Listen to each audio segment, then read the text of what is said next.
Hello everyone, कैसे हैं आप सभी। राधे राधे, जय श्री राम। तो जैसे कि आपको पता है, लास्ट व्लॉग में मैं जबलपुर में हूँ।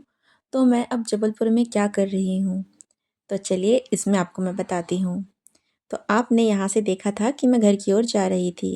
घर जाकर मैंने खाना वाना खाया और फिर मैं जिससे मिलने आई थी उसको मुझे सौंप दिया गया। तो ये रही मेरी क्यूट सी भतीजी, जो अभी सिर्फ़ और सिर्फ 23 डेज़ ओल्ड है। अभी 1 मंथ भी कंप्लीट नहीं हुआ है उसका। तो उसको मैंने खूब खिलाया गोदी में बैठाकर। और फिर उसके बाद रात को मैं यहाँ पर भाभी के साथ ही सोई थी, ताकि उनकी कुछ हेल्प कर सकूँ। छोटा बेबी है ना, उनको परेशान करता था। थोड़ा तो करते ही हैं, जब कोई न्यू न्यू मॉम बनती है तो उनको थोड़ा तो दिक्कतें होती हैं। तो मैं उनकी हेल्प के लिए रुक गई थी। नेक्स्ट डे मेरे भाई और भाभी हॉस्पिटल गए थे, तो मैं और मेरे हस्बैंड उनके बेबी की केयर कर रहे थे, उसको दूध पिलाना, ये डकार दिलाना। उस दिन हम दोनों ने मिलकर इसका बढ़िया से सेवा करी। 3-4 घंटे उनको लग ही गए थे हॉस्पिटल में।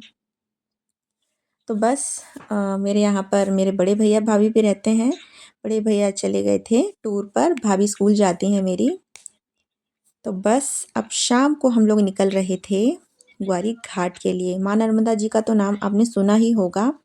जबलपुर को संस्कार धानी के नाम से भी जाना जाता है। वो इसलिए जाना जाता है क्योंकि यहाँ माँ नर्मदा जी का वास है। तो ये ग्रेनेड चौराहे से निकल कर कुछ दूर चल कर हम जा रहे हैं ग्वारी घाट, माँ नर्मदा जहाँ पर बहती हैं।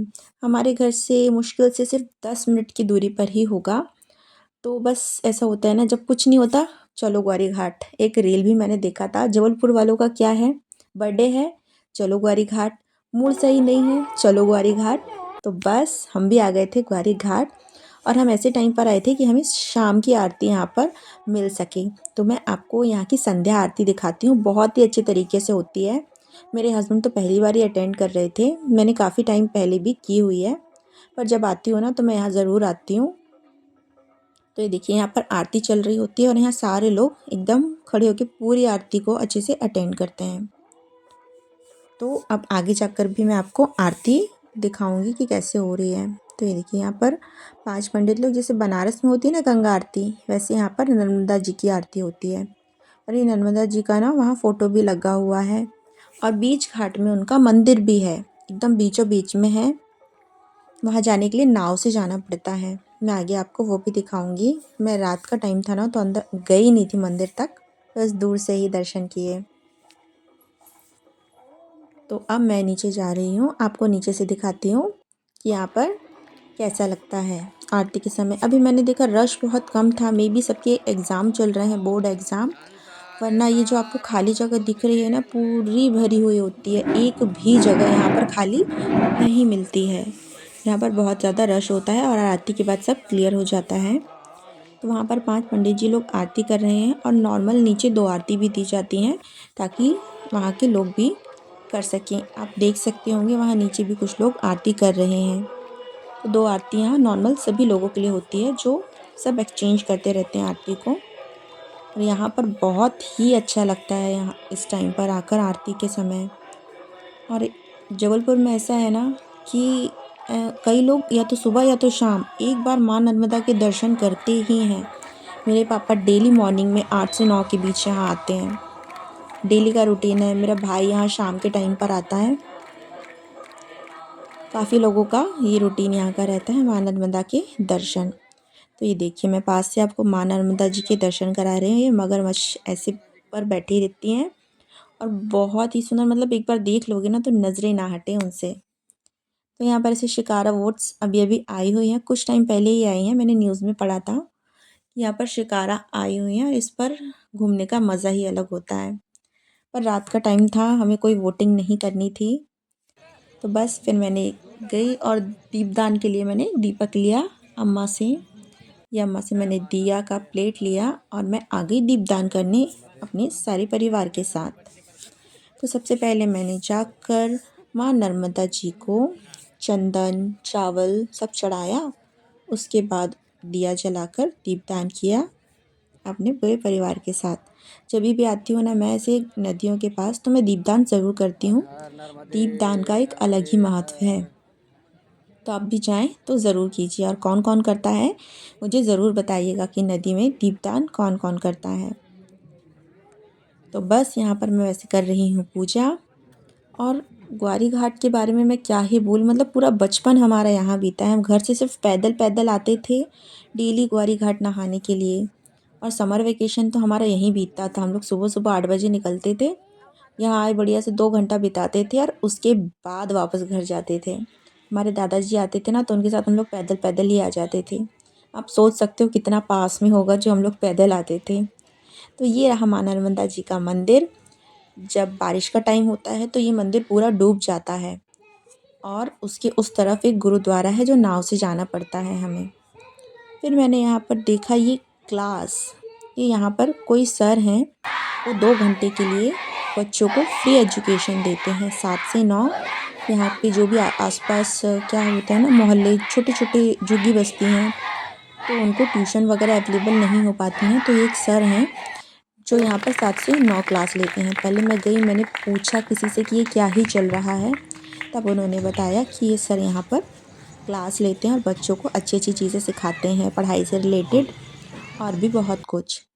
और वहाँ रेडियो एफएम वालों का कुछ 19 या 20 एनिवर्सरी थी, तो वो लोग भी आए हुए थे। फिर हम राम जानकी मंदिर का दर्शन करते हैं और निकल जाते हैं वापस घर की ओर। और एक चीज़ आपको और बताती हूँ मैं, ये जो दिख रहा है ना ये मंदिर, ये नाग मंदिर है यहाँ का। और जब बारिश के टाइम पर ये पूरा भर जाता है, सिर्फ वो थोड़ा सा ही दिखता है यहाँ पर, इतना पानी होता है। और जहाँ मैं चल रही थी वो रोड भी पूरी भर जाती है। तो बस यहाँ का मार्केट में आपको शंकर जी बहुत दिखेंगे, क्योंकि यहाँ पर संगमरमर से ये बनाए जाते हैं। भेड़ाघाट में पूरा संगमरमर है। मैं आपको आगे वो भी दिखाऊंगी, मैं वहाँ भी गई थी। तो ये रही यहाँ की शॉप्स, यहाँ पर आपको पूरे में पूजन सामग्री ही दिखेगी। तो बस वहाँ से निकलते ही अब हम वापस जा रहे हैं घर, क्योंकि लेट हो रहा था और हम लोग खाना भी जल्दी खा लेते हैं ना इसीलिए। फिर नेक्स्ट डे मॉर्निंग में हमने बोला कि चलो माँ नर्मदा जी में स्नान करके आते हैं। रात उस लास्ट डे हम लोग जाने वाले थे, पर उस दिन क्या हुआ ना, भाई भाभी हॉस्पिटल चले गए थे, तो हम लोग का उस दिन रह गया। तो हम लोग रात को आरती तो अटेंड कर ली थी, बस डुबकी नहीं लगा पाए थे। हम लोग जब भी साल में एक बार आते हैं ना, तो एक बार माँ नर्मदा में डुबकी ज़रूर लगाते हैं। तो यहाँ से ये शुरू हो जाता है माँ नर्मदा का स्थान। आपको कल दिखाया ही होगा, पर नाइट में दिखता नहीं है ना उतना अच्छे से। रात को हम लोग दूसरे घाट गए हुए थे, अभी ये दूसरा घाट है वहाँ का। वो आपको वहाँ छतरी दिख रही है ना, मैं वहाँ गई थी। ये स्नान के हिसाब से बनाया गया है, ये एकदम से गहरा नहीं होता है, इसमें धीरे धीरे गहराई आती है। तो उतने में आप आराम से डुबकी वगैरह लगा सकते हैं और थोड़ा सा इंजॉय कर सकते हैं। और यहाँ पर आप साबुन शैम्पू कुछ भी यूज़ नहीं कर सकते हैं। आप सिर्फ जाइए, डुबकी लगाइए और आ जाइए। यहाँ पर कपड़े धोना सब कुछ मना है। तो यहाँ पर ऐसे डक्स आए हुए होते हैं बहुत सारे, जो मतलब पहले तो नहीं होता था, बाद में ही शुरू हुआ है इनका, पता नहीं कब से। जब मेरी शादी नहीं हुई थी उसके पहले मैंने इनको कभी नहीं देखा, और उसके बाद अभी मैं 2 साल पहले आई थी, तब से मैंने इनको देखना चालू किया है। यहाँ पर ही रहते हैं सारे डक्स। फिर मैंने भी माँ नर्मदा में लगाई 3-4 डुबकी, सूर्यदेव को किया प्रणाम, उनको किया जल अर्पण और मैं निकल गई वापस।